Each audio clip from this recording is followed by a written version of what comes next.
No, you're not a conspiracy theorist. No, you're not crazy to think that something like this could be, I think the wrong word that people are using here is staged, right?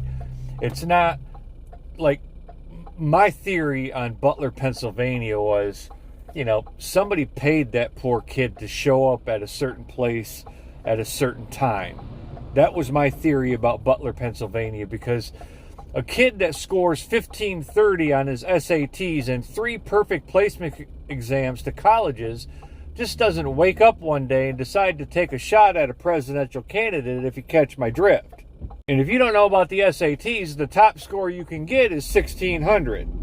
The kid was highly intelligent. And then after that incident, what happened? Oh, who? What? And any of us that carries a firearm around, we know a little bit about bullets and shit like that. And, had that bullet even come this close to his ear, it would have obliterated it. But I digress on that. Let's move on. So do I believe the Trump administration or Donald Trump somehow paid this guy to come and do this? No. Although it may be a likely option, but no. So over this last year, a lot of people have been arrested for making online threats towards Donald Trump, right? And I'm almost positive that certainly some stuff will be coming out quite soon about this guy's online history.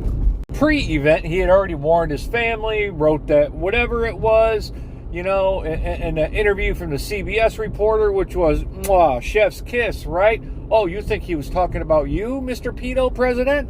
The likely scenario is very few people knew about this, and very few people within the Trump circle knew this was a possibility to happen, because they may or may not have intercepted some, stuff.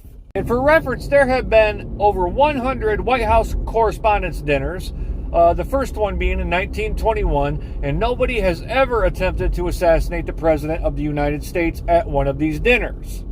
Every president since 1921 has attended at least one, except for Donald Trump's first cheated term. He was the first president not to attend one. So what I'm saying is the likely scenario is they knew that it was a strong possibility he was going to attempt this, and they let it happen.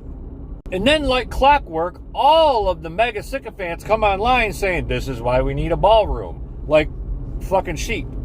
Yeah, that's not suspicious, right? So when you hear me talk about an event being staged like that, that's what I'm talking about. Not that it was some act pre-set up. More so, they let the event happen.